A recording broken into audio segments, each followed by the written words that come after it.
Hi everyone, this is Sacred Earth Journeys, and we're back with another interview where we speak with our journey leaders who lead their pilgrimages with us to the world's most sacred places. In this talk, we're joined by Sanna Sanita, a transformational leader with a focus on sacred sexuality and awakening. She's leading her pilgrimage with us in 2022 to Mystical Morocco, where we'll embark on a soulful journey to awaken both senses and wonder. In this talk, Sanna shares some deep awakening experiences she had at a very young age. Because of such experiences, as she shares, Sanna begins traveling the world in search of the sacred. From learning Ayurveda and yoga to training with shamans deep in the Amazon, Sanna has acquired a wealth of growth, leading to her founding of energy work practices, breathwork practices, and yes, her calling to lead this very journey through the ancient deserts of Morocco. Be sure to subscribe and check the links below to learn more about this journey to Morocco, and enjoy this talk with Sanna Sanita. Okay, we are here with Sanna Sanita. Thank you so much for joining us. And I like to kind of start these talks by just asking you where you are right now, whether that be geographically, mentally, spiritually, just kind of whatever comes to mind. Beautiful. Geographically, so I'm in Sweden, Stockholm, Nacka, to be precise. And I feel great. I feel great to be home. Normally I'm traveling a lot. So now I've been home for long periods of time. And that is really nourishing for my soul, for ground.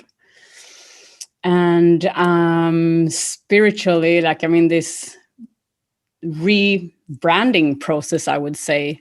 So I'm in a moment of how to go with broader with my work, how to make bigger impact, how to inspire more people to fulfill and live their dreams.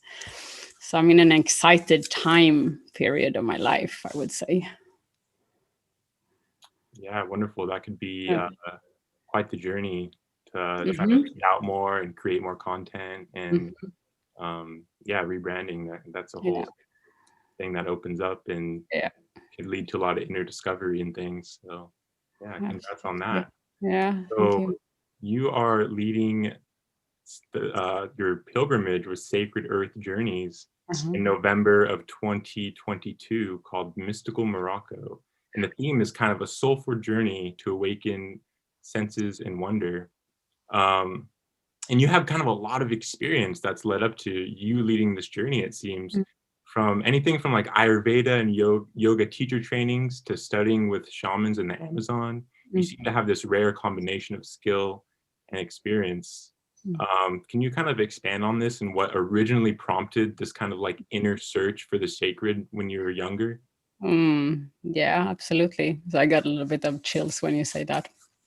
Uh, so since I was a child, I could feel this pull, like there was a connection with something bigger.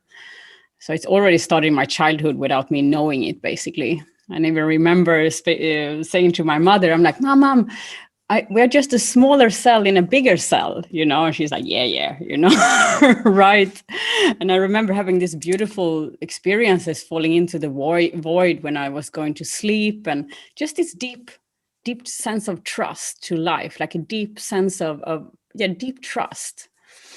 And in my teenage year, I started to be clairvoyant. So I started to have interaction with the spirit worlds, and I was also quite wild in my teenage years. I was kind of partying, using a lot of drugs. So for me, having this kind of spiritual experiences was not a big difference from the experience I had when partying. So, so for me, that was not kind of anything like I paid a lot of attention to, more than it was kind of epic experiences. But I kept on having this pull of searching for mystery and this calling inside to understand life more. So I was studying like Hinduism and herbs and anything I could come across already as a teenager. And somehow I felt something was missing in society. I never felt I could fit in there. I was just not a part of. So when I was 17, I left school. And I left school to travel the world. I started a company. I produced jewelry and clothes, and then I traveled around the world to sell on markets and to shops and so on. and constantly being interested in kind of health and spirituality along the way, but not really taking it serious. So in 1999, I started to study, I was 19, I started to study transcendental meditation, yoga, Ayurveda in a center in Denmark. So I lived there for some time. And then I had my first kind of samadhis and profound spiritual awakenings. And again, without even, understanding what I had, because I had no guides or teachers to really, explain to me what was happening. But it was just these divine, blissful experiences. And from there, I kept on searching everything I could come across. I traveled to Brazil and I had my first ayahuasca sessions. And then I traveled to India to go yoga teacher training. So it was just this constant curiosity. I was very, very curious. And I just followed the calling where it pulled me, basically. And in when I was 25, I would say I had my defining moment of really starting to take that path seriously. Because up until then, I was kind of alternating between this crazy party girl of going to techno parties all over the world and then going to yoga teacher trainings. I was in these two realities of extremes. And but when I was 25, I had this really profound wake-up call. I was in a really bad relationship with a man who I even thought had killed his own parents. And he was highly abusive and very mean to me. And I had no self-esteem. I was really kind of a lot of self-hatred and bulimia. And I got pregnant with him. And something inside of me was just like, okay, enough. You just got to change. You just got to change. So I literally found this place in Sweden, like a school where I could study herbs. And I took my stuff and I ran away from him and to come to this place. And I remember so clearly, I sat in a circle and there was a healer visiting this school. And this healer, he turned to me and he looked me in the eyes and he said, "I'm going to make you shine like the sun you truly are." And I was just like burst into tears. And I remember sexual abuse from my childhood. And in that moment, I made this inner commitment that I will never, ever, have a man treat me like that again. I will really take my path seriously. So from that day on, I really kind of dove into even deeper into and committing to my path forward. And from there, I started really with primal therapy, healing, personal development, Reiki healing, all kinds of things. And I went to the jungle to study with the Peruvian shamans. I was just pulled to study with Mother Ayahuasca and the herbs and that amazing journeys and teachers they have there. And then about, the one thing led to the other. I went to India, studied in the Osho community and so on. And then about 10, 11 years ago now, I came across Tantra and sacred sexuality. And that was really when the missing piece fell to place. Because I was a young woman, and yes, I did all this kind of spiritual development work, but there's something with relationship and sexuality that kind of needs to be healed and worked with and dealt with in those relationships. You can't bypass them, you just can't. Yeah. And for the first time in my life, I started to understand my own value and my own boundaries, and had these beautiful experiences with professional men in the field who taught me how to feel pleasure in my own body, how to circulate sexual energy, and without taking advantage of me as a young woman. Yeah. And again, I had these sexual healing sessions where you do yoni dearmouring and you go inside the yoni to work inside there.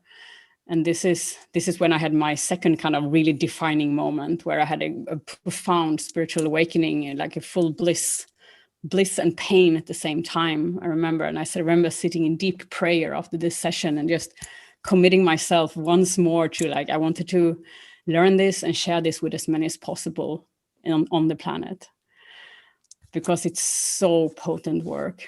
And then I started to study with one specific man in private training. And one thing led to the other, and a few years later, I opened my own school. So now I train other people in the art form of sexual healing and dearmouring. So, and now I come to the next era, so now I'm done with that part, and now I'm building something new. So I would say for me, it's just this, yeah, it's just I've been always following my calling, and allowing the universe to work through me in the way and where I need to be, and go where I need to be, basically. And for me, that is the most important thing we can do. I believe there is a big soul loss in the world, and that's why the world looks like it does. Yeah, thanks for so much for sharing Mm. your journey.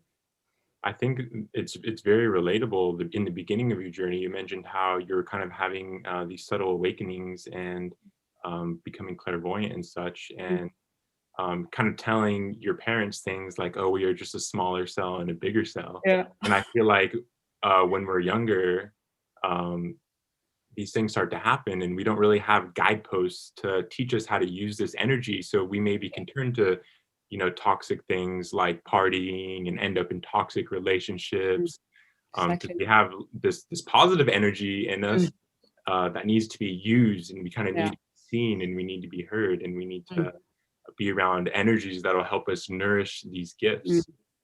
So I honor you for sharing that, because I feel like it's something really relatable to a lot of people Mm. who are kind of like on Mm. the spiritual path, Mm. who might end up in kind of toxic situations, and they're Mm. not really understanding what's Mm. happening. Mm. But it's really beautiful how you're able to kind of step outside of that life and kind of continue on your path to light. And I mean, I've seen your videos with the dearmoring and Mm. all that, and it's just, yeah, it does look really powerful and Mm. transformational. So I Thank thank you. you for sharing that. Mm. So now I just want to ask, um, part of this next era you speak of is perhaps leading this journey to Morocco, Yeah. right? Um, so I want to turn kind of to the subject of pilgrimage and how kind of the culmination of your experience really led to you guiding this. So kind of like, why Morocco? Like, how come? What is calling you to really bring people through this beautiful uh, country full of deserts Uh, and all that kind of opportunity for sense experience? yeah. Beautiful. Thank you. So already when you say that, I get this sense of sitting on a camel back, and it's just Yeah. quiet. There's some wind, that's the sky, and just this endless sand dunes in front. So for me, it's mysticism, is the opportunity to go deep within without the distractions. So the journey is less about, now we're going to go and doing this and that and this and that. It's really about the deep, peeling the layers to come deep inside. Yeah. To have the chance to come in connection with who we truly are. And that can take some time, to slow down the programs and the chit chatter. So for me, that's a dream. It's a dream to ride through Morocco and have this experience out in the Sahara Desert under the sky, and just allow my mind to expand there, and also to bring in people on such journey and see how deep they can go. Because I believe it provides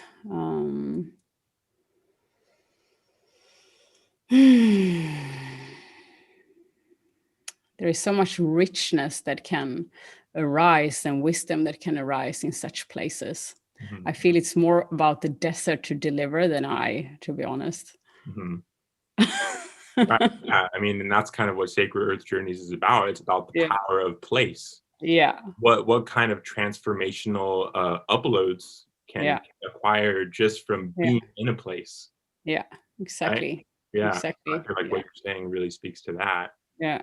Um, so now moving on to more about you and kind of the teachings and practices Mm-hmm. have been absorbed in, which you'll be using in this journey in Morocco.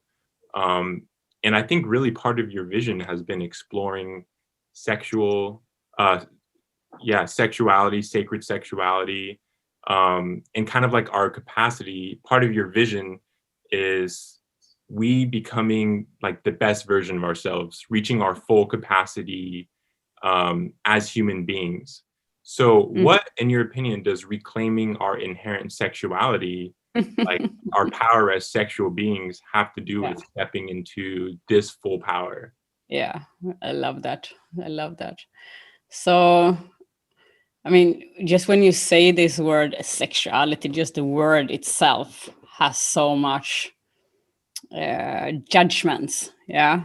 So just to even start to look at that judgment, sexuality, what happens in me? Does it scare me? Does it make me, is it intriguing? Is it curious? Like, what is the edges around the word sexuality? So yeah, that itself is fascinating to look at. But for me, sexual energy is innocent life force, creative energy. It's something that we can. I mean, everything is created from sexual energy. Everything is eros. Yeah, and when we learn to build up this sexual energy or life force energy in the body, we become vitalized, rejuvenated. Yeah, and it brings such a potent vibrational frequency in the body, so we can use that into manifesting in our lives. Yeah, we can put it into our projects, into our family, into building something, into creating something.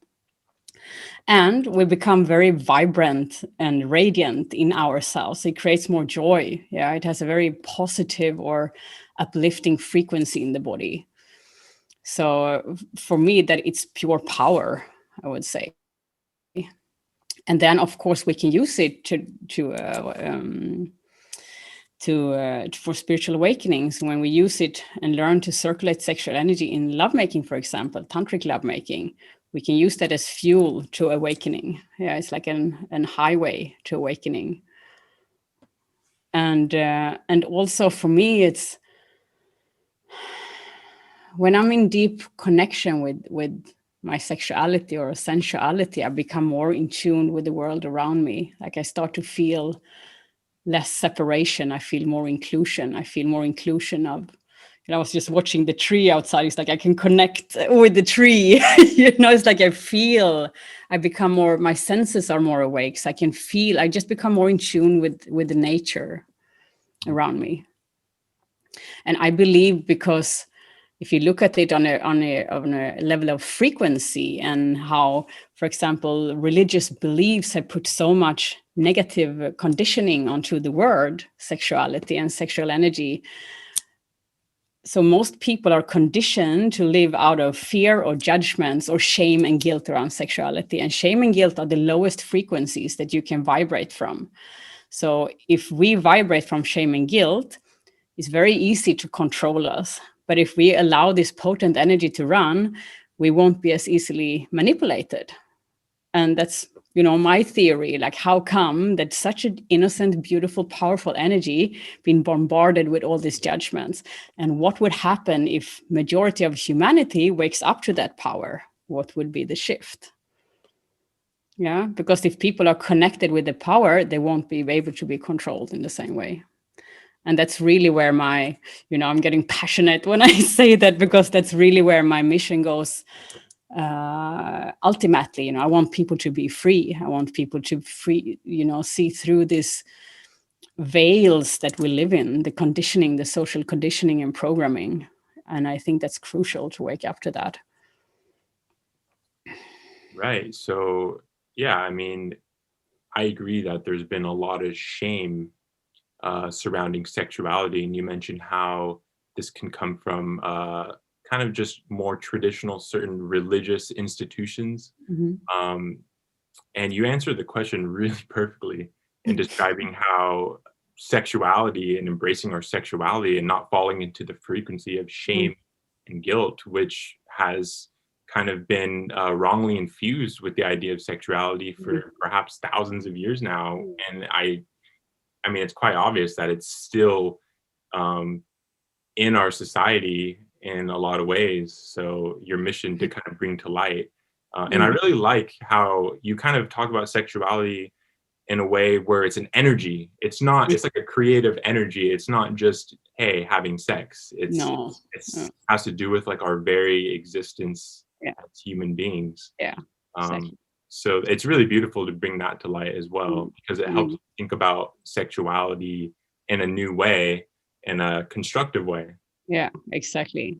And I think that's important to mention also. And there's two things I want to say about that, because equally, religious tradition been putting shame and guilt onto sexuality, but also many spiritual traditions, that's many spiritual environments is bypassing sexuality, because we've been so much in a masculine spiritual era with meditations and consciousness practices and kind of denying the body.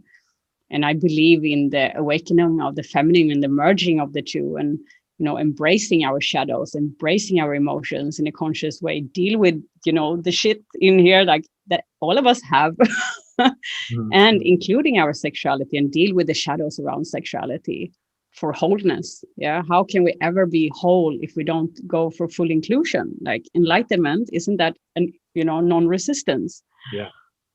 So that's one thing I want to add on to that, because I keep on meeting this judgments in many spiritual arenas as well. And then the other part is, of course, during this journey, it's not about sex with other people, or so I think I love that you brought it up, because it's really about embracing this potency and innocence of this frequency within ourselves through very gentle and sweet practices. Yeah. So I think that's very important to mention that. Right. Yeah. Sexuality is not just the act of having sex. No. More, right. More as just embracing this inner energy of creativity and, just being part of creation. You mentioned how you're like looking at the tree outside, like this energy seems to exist in all the creation, like the plants, the rivers, and the desert, the Sahara Desert. And exactly. Yeah. So in Morocco, and you kind of touched a little bit on this, we'll be focusing on sense activation practices. Mm-hmm. So what does this look like, and what is it really about the desert in particular that makes these types of practices so potent, in your opinion? Yeah. So, I mean, I never honestly been to the desert. So this is, again, this is my calling. So I'm just supposed to go to Morocco. So I choose to follow that. But the practices that I've chosen for this, or that I believe will happen there, is to be able to come in contact with the silence and the potency of the desert. So they will the desert will support the practices, and the practice will support the connection with the desert. So we'll be able to receive the messaging that we need to receive there, basically. Mm-hmm. So all the practices will be a deepening of every day when we are in the desert. So you can become, or the participants can become more aware when they're on the camel or walking in the desert or observing the environment, being able to meet the frequencies and feel the frequencies of the desert deeper. Mm-hmm. Right. Yeah. And, with Sacred Earth Journeys, like a big component of our belief and practice is the idea of pilgrimage. And I kind of feel like what you're saying speaks to how, obviously there's a potency in Morocco, there's a potency in the Sahara Desert, and being out in the rawness of elements. But I really feel like when you undergo these types of practices and you're on like a journey with other people and you're going kind of outside of the norm of your everyday life, these things can really be integrated into your being on a whole new level. Absolutely. It's not just like waking up in the morning in your daily life and practicing. It's okay, I'm leaving. I'm going to buy this plane ticket. Yeah. I'm going on this journey, and you're really receptive, perhaps. And being out in the desert could really just amplify that receptive type of energy. Yeah.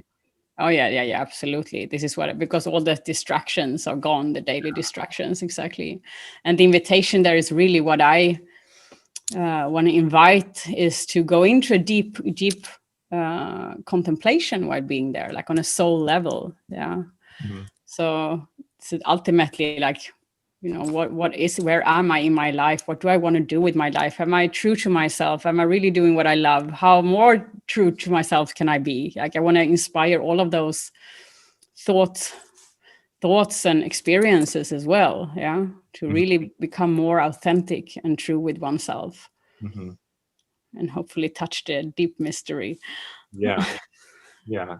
So you bring up this idea of really questioning our previous lives before the pilgrimage. Oh, yeah. And if you look at kind of like the archetypal hero's journey, which is kind of this idea that we go on a journey and we return home with kind of a boon or gift for our, whether it be for our local communities, or kind of humanity at large. And I feel like what you're saying really speaks to that. Like people will be able to come home from this journey refreshed, renewed, and with new insights on how to better conduct themselves in their lives and what kind of needs to be shifted or changed. Yeah, exactly. Right? Yeah. Exactly. And most people know this, but most actually ignore that as well. Some are just like, they know, they follow the calling, they dare, but I really, I really want to inspire to listen even deeper. Yeah, for those who don't really dare to make those shifts. Right. Sometimes it takes a journey like this to really shake people. Yeah. Right. Exactly. And be like, whoa, just being with like-minded people. Yeah. You know, being around a beautiful journey leader like you, who they can learn from. Yeah, sometimes that's what it takes for people to even see things that they weren't even aware they were trying to find in the first place. Exactly. So arguably one of the highlights of this journey to the desert is this opportunity to spend time, a few days, I believe, at this charming desert camp. Yeah. Right? Has to be with style. Yeah. So that's, really amazing, kind of a way to experience the desert on such a raw level. Yeah. So what kind of practices and activities and things will be taking place at this desert camp? Yeah, beautiful. Yeah, I mean, first I just have this, when I found this or saw this kind of glamping campsite, I was like, wow, okay, if we're going to the desert, I mean, this is just epic, to have this beautiful place, a nourishing, beautiful place to be held in and taken care by, or being taken care of when being there. Yeah. So that's just, I mean, I love epic journeys. I love this. You're like, okay, I have one life, and how much fun and how much beauty and how much can I explore, So this is, one thing where I think this journey is so epic, the combination of the deep soulfulness and this glamping situation, which I think is super amazing. So the practices we will do is breath work, for example, would be one practice. So I have designed a breathwork method that we'll be using. And this one in particular is wonderful to come in deeper connection with oneself. And this one I can steer into if we want to have, more deep consciousness experiences or more kind of ecstatic experiences. It depends on the group and where people are. So this I'm planning to have. And then diets, I think it's great. So we can sit in diets and explore ourselves with each other and to go deeper into consciousness practices. And then I have some specific amazing tools to help to activate the senses. And I don't know if I'm going to share them right here with you, but there is a variety of tools that the participants will be able to use on a daily basis when they come home. They are really simple and they are super powerful, and then are powerful in so many levels of both opening up the sensory inflow to feel more and be more connected with, with life and the desert there, but also with all your relationships, with all the relationships around you and yourself. So this is practices that I use with my private clients, in my groups, in my school, to help people, to empower people in many ways. And then we do some yogic practices to open the energy flow. But the focus is really more on nourishing and relaxed practices. So it's not so much cathartic expression. And softening the edges is a term that I see coming up a lot. Yeah, exactly. So we just want to invite an unfolding of the preciousness inside, basically. Right. Yeah. And just in passing, I'll mention, I like how you kind of kept a little bit of mystery there with exactly what these tools and practices are. Yeah, just in passing, I appreciate that. Yeah. Really. So I do want to ask a bit about this kind of neuro transformative breathwork thing you Absolutely. created, and because I feel like breathwork right now is like a really big buzzword, and for a good reason, right? Because Yeah. it's super. We find through the science it's super good Mm. for the nervous system. Mm. We found that it's super good for spiritual insight, Mhm. just calming down and softening the edges. Mhm. So, I mean, just share as much as you feel called to share. What is Yeah. it specifically like? What is it about this breathwork practice? Yeah. Prana neurotransformative breathwork, or PNB, right? Is that kind Yeah. of what you're calling Exactly. it? So, how does this work, and what does it look like? And Yeah. So yeah, breathwork for me, just like you say, it is a buzzword, and it is so potent. You know, it's so potent. It works more or less for everybody. Yeah, if you have severe illness of certain types. And the breathwork I developed, so I've always been a fan of kind of. I've relaxed a little bit now, but I've always been a fan of like powerful, highly transformative tools, rapid transformation. Yeah. Anka, Yeah. yeah. So I started to develop this inspired by orgasmic breath work, Mhm. some Wim Hof, Kriya yoga practice, and what do you call it? Come on, the most normal breath work or a common rebirth. Yeah. So I kind of picked some raisins from some methods that I found awesome, and developed this style.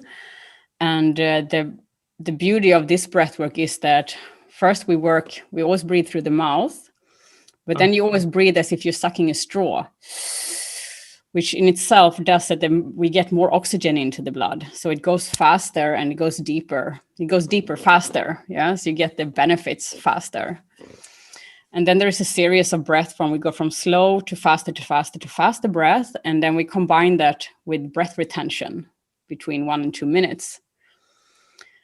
And the breath work goes on for an hour and we breathe during, and it goes in specific rounds and steps. And of course, I can't even explain it right now, and I want to do it, but I will explain it on the spot. Yeah. But what it does, it really helps people to go. What I often hear is that it goes deep really fast for people, and it's easy to follow. And I often play, so I'm an old techno DJ, like I love good music. So I've produced special music for this breathwork as well. So I can kind of combine my artistic side and the love for that music with my love for this work, for transformative work. So the breathwork for me is like it's a soul development, and it feels like it's an entity that doesn't even belong to me. So I've already trained other people to train this as well, and it's a very beautiful, light but deep practice. And the beautiful thing is that it works for everybody in that sense. So some people have profound spiritual insight, like you say, and some people have just deep, nourishing experiences. And what is beautiful with breathwork is that whatever happens, it always has such a potent benefit on a physiological level. Always, like no matter whatever else happens, like it's so beneficial on a physiological level and on the level of the nervous system. Right. Yeah. So what you're saying is a lot of people have these kind of deep transformational experiences. But maybe perhaps there's no promises there. Common, but perhaps no promises there. But no matter what, you're going to feel calm.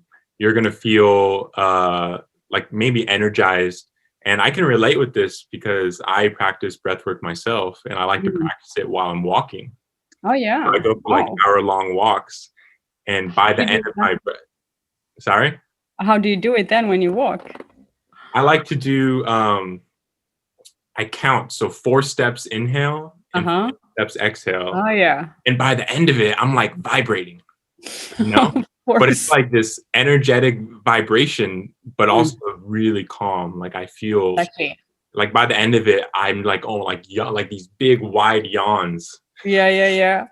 But this is the beauty. I love that, like just like you say, there's this buzz, but it's groundedness at the same time. It's like heaviness and the lightness in the Yeah. same time, kind of. So it's very expanding but calming experience. And Yeah. this is where I think it fits so well also to soften the edges and get in contact with the desert and the messaging out there, because it just slows down the nervous system so fast and kind of cleanses out those layers that kind of is a little bit disturbing. I mean, it has a instant effect. Yes. Yes. Beautiful. And I really admire how you've kind of taken these more well-known, whether it's like the Wim Hof method Uh-huh. or these more commonly practiced kriyas. And Mm. you said birthing? Yeah, rebirthing. Yeah, Rebirth, right. And yeah, and orgasmic breath work. Yeah. yeah, and you kind of morph these together in your own Mm. technique that you're actually using and training people with. Mm. So that's powerful, and wow. Mm. I will send you a link afterwards. I will gift you one link that you can breathe through to, Oh, and that would how be you like it. Yeah. such a gift, honestly, Yeah. because I love exploring different types of breathwork Okay. practices. Great. And Yeah. wonderful. Yeah. Right. So yeah, so I want to ask a question kind of on a more personal note now, just Mm. to do with your life. You've obviously been many places all around the world exploring different techniques Mm. and different practices. So I just want to ask, what are some of the most powerful experiences you've had while traveling? It could be something like some kind of exchange with other people, something you learned. Um, and how do you integrate these memories into this trip that you're going to be leading in Morocco? Mm. Wow, uh, that's a big question, to be honest. Yeah, it's okay Uh, if you need to yeah, think about it. yeah, I'm feeling into it. So, I mean, I guess my whole journey leads up to this journey right now. What I have found of all that I have explored, that I'm using and not using, somehow finding what is really important to me. So, like, it's kind of searching around the world, listening to so many messages and so many other people's expression, to understanding like, wow, this is really what my soul stands for, and this is what I believe is supportive for others, kind of, and first and foremost be true to myself here. And it comes back to actually some of the first experiences when I had this, when I was 19, I had my first samadhi, and just like in complete bliss state, and didn't understand what that was, but that's like a deep sense of calmness that been following me, and so many years later understanding that that is kind of where a resting point that I want to explore more from, or live out more from. Yeah, and that comes with the deep stillness. Yeah, it comes with the deep stillness. And but it's really difficult for me to say what was the kind of defining moment. And all these journeys I've been to, probably 54 countries, I think I've counted to. I've been, many times in the same country. I had so much like experience. I'm not sitting here bragging, but I've been like exploring a lot. No, you have So, bragging rights now. huh? You have bragging rights now. I have bragging. Okay, great. I've been so no. So I think for me it's actually my soul's calling that brings me to this journey, and there's the sense of, like I said, what is most important, where is the messaging from my soul that want to reach out to the rest, to where do I want to really inspire, where does this want to inspire. Hmm. Yeah, and this is the depth, the back to innocence, and the sweetness within. Because when we are in connection with the sweetness within, we don't need all this other stuff here. We understand that we are just preciously awake, and everything is so beautiful for there, Yeah. and this is important. Mm. And when you say innocence and preciousness, it really brings to mind kind of that childlike expression that a lot of us have lost. Yeah.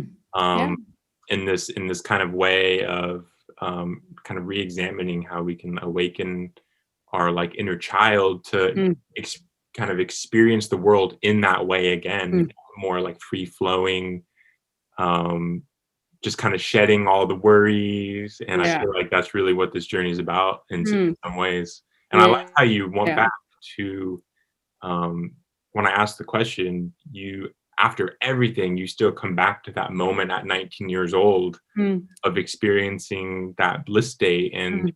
and perhaps a lot of your journey is just trying to recapture and teach this type of state of being to other people.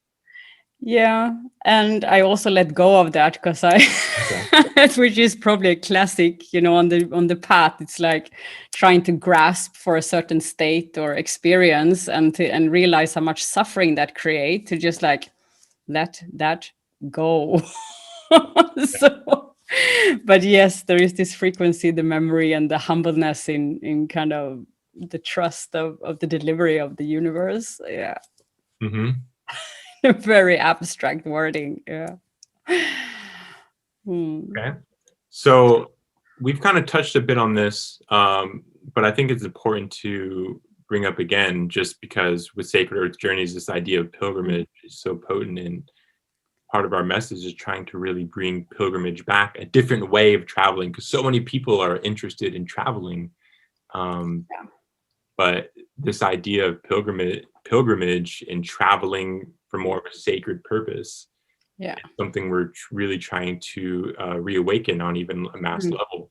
Mm. So just to bring up and ask again, what does pilgrimage mean to you, and Yeah. why is it important now more than ever to go on these types of journeys? Just looking Mm. at more of like a broad, Yeah. what's going on right now on the Yeah. planet, like Yeah. how could these pilgrimage serve the people? Yeah. Yeah. Beautiful. I love that. And I love how Sacred Journeys is want to be an inspiration for that. Hmm. I think pilgrimage is a very individual calling. Again, it's the calling to deeper, to depth, into something else. It's like it's the itch, there's something itching inside. It's like, what is that? Yeah. So that often brings out on a pilgrimage, on a journey. And that is to explore ourselves, to explore the depth within ourselves. And that's why I think, the difference from traveling around and exploring places from going to on a pilgrimage is a huge difference, because a pilgrimage is the connection with the sacred. It's the connection with the being. It's the connection with truth, the kind of the search for truth. And if more people would awaken to their truth, to their inner truth, they will realize that it's quite, it's quite of a madhouse that we live in. Yeah. But if you don't see it, you won't know it, kind of. But most people who go on these kind of journeys, they have, the feeling is kind of a madhouse that we live in. But I believe, again, when we go on in pilgrimage and we come in contact with that beauty, the innocent, the depth again, kindness awakens, compassion awakens. And we want to serve rather than act out of greed and ego. Yeah, we want to serve and give and be kind to each other. And we find meaning. And I think that's one of the most potent, experiences or insight. We find a deep sense of meaning and belonging, Mm, which is, nothing else can fulfill that but the deep connection within. beautiful. And then what I love, I'm going to add on one thing. So, and what I love there is like when we come in connection with that, it's like a reverse happening, because out of that place, we suddenly realize how fucking potent we are as human beings, and what we can manifest it in world. And we can then become in true service, Hmm. because we can go into instant manifestation, and we learn that we have quite some power. Yeah. If we start to trust and listen and magnetize, and create the life that we want from a deeper place. And that's kind of epic. That is epic. You're right. That is, yeah. And what comes to mind with what you said is, as sad as it is, if you really look at the world right now with a bird's eye view, it kind of is a madhouse. And we spoke about this idea of going on a pilgrimage and bringing home some kind of revelation or gift. Mm. And for some people, it might be that more of that awareness of there's a lot of sickness on the planet right now, and that can be a hard thing to come to terms with. But in addition to that, also realizing that I can do something about this, and it's in my power to be helped and to help in return. And kind of gaining this new sense of direction through that type of revelation, even though it could be really hard to realize those things. Yeah, for sure. For sure. It has an edge to it. Yeah, definitely. And just one final question here for you. And you might have touched on this already, but maybe something else will come to mind you can share. What will pilgrims who journey with you in Morocco be able to bring home with them mentally and spiritually from this journey? Oh, wow. What will they be able to? Okay. Well, that can be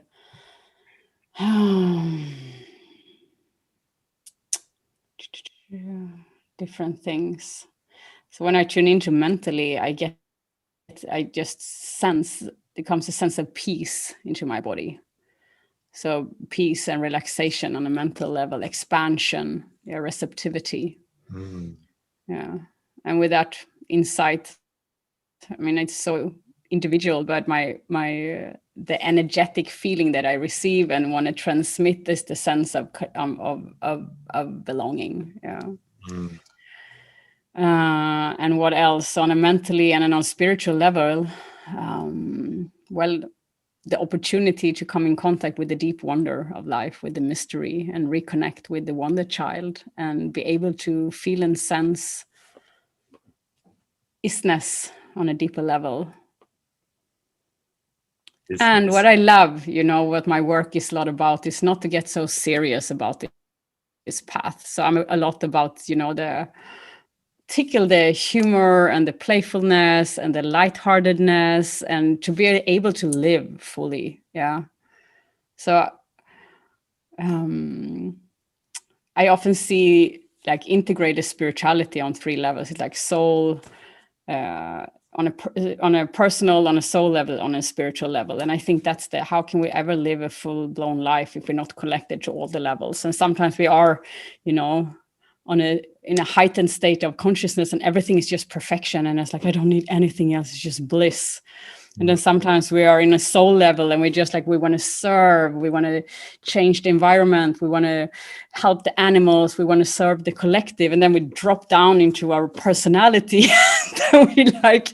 we are here, in the materialistic, dualistic world, and we have to be able to cope and live here. So we learn, about our sexuality, our boundaries, communication, and how to manifest ourselves here.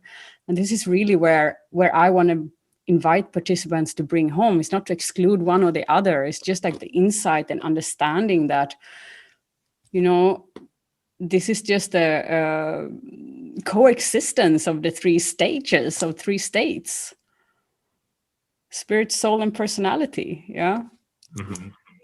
So this is kind of the 3 levels, I would say, I teach a lot in my work and want to support the participants with to bring home with them. So whatever level they might be at, whatever they will pick up the most, that is most valuable for them there and then, is what they will bring home.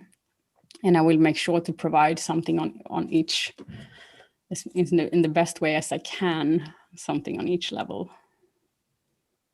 Does that make sense? It does. It does. It's too abstract, no? No, not abstract. No. Bring up this idea of kind of heightened states of awareness, or having a lot of ideas and being very like adrift in the spirit world, like the bliss.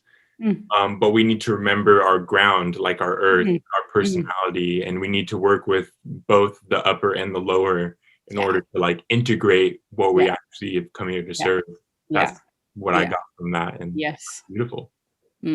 Wonderful. An important idea to explore for sure, because I feel like a lot of people get kind of like this spindrift gaze to eternity, but in order to be of service, they need to like come back down and integrate into their humanness. Right. Totally. And serve their soul's purpose. It's like it's a perfect divine combination. fulfillment. Right. Well, for anyone tuning in, we really appreciate Sanna Sanita joining us. She's leading our journey in November of 2022 called Mystical Morocco, a soulful journey to awaken senses and wonder. Thanks for being with us, Sanna. Really appreciate your vibrant energy. Thank you, Jacob, and thank you for hosting me. Yeah, appreciate it.